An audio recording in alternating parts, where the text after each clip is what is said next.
You mentioned sights and sounds.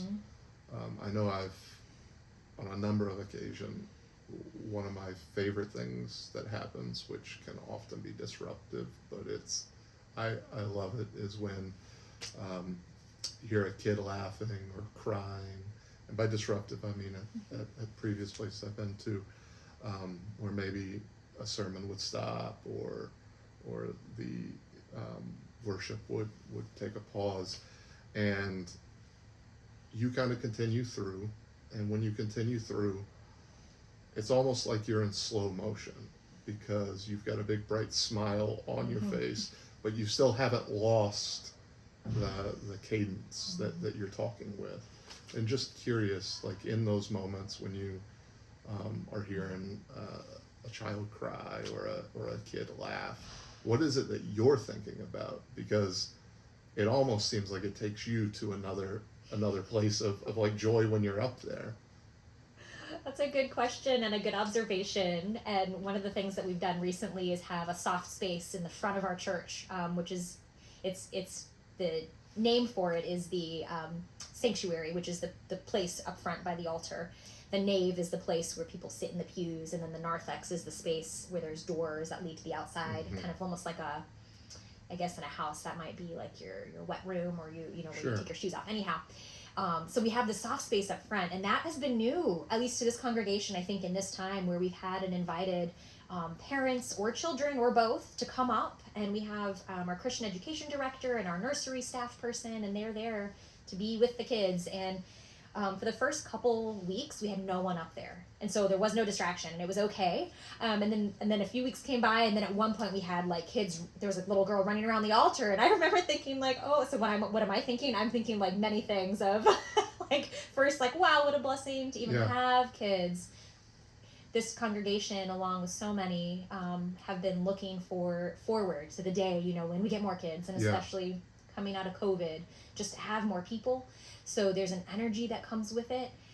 There's also the dual thing of like, I'm so glad we have them. I'm so glad that we have parents who are bringing their children, and that they're brave enough to like bring them up front.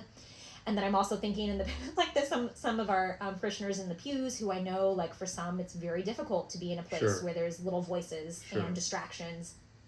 And so I'm thinking to them like, like, okay, Lord, like give them patience, like, like so it's an interesting like mix. Well, there's been a few times that you look around and I'll see someone who feels like they're having that moment of, but then, a little laugh cracks again, and then you see them kind of Mm-hmm. give in to how they're kind of a little tense about it naturally.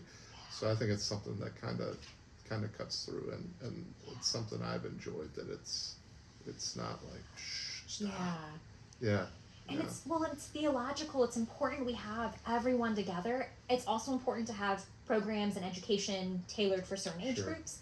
But when we also say we are the body of Christ, and in our baptismal theology, which is when a child or an adult, whenever someone is baptized, they become full members of the body of Christ. And so therefore they ought to be in the church with us, because if that's where we're saying also some of like the body is gathered, then it makes sense. And I think it lives into our theology. And it's a good reminder too that like when we say we're welcoming all, that means Yeah. also the screaming child. And it's a way for parents and guardians and godparents, grandparents to teach too, and to learn. It's a big learning experience for all of us. But I think the joy outweighs any of the frustration, I or the agree. sometimes like the annoyance, or the like. Sometimes I'm like, please don't fall, please don't. Like I'm also caring for their like thinking about their safety. Yeah. Yeah. But it is, and I sometimes will look at, and what helps too is I'll look too at people in the congregation, and most of them they're smiling, or they're looking at the soft space.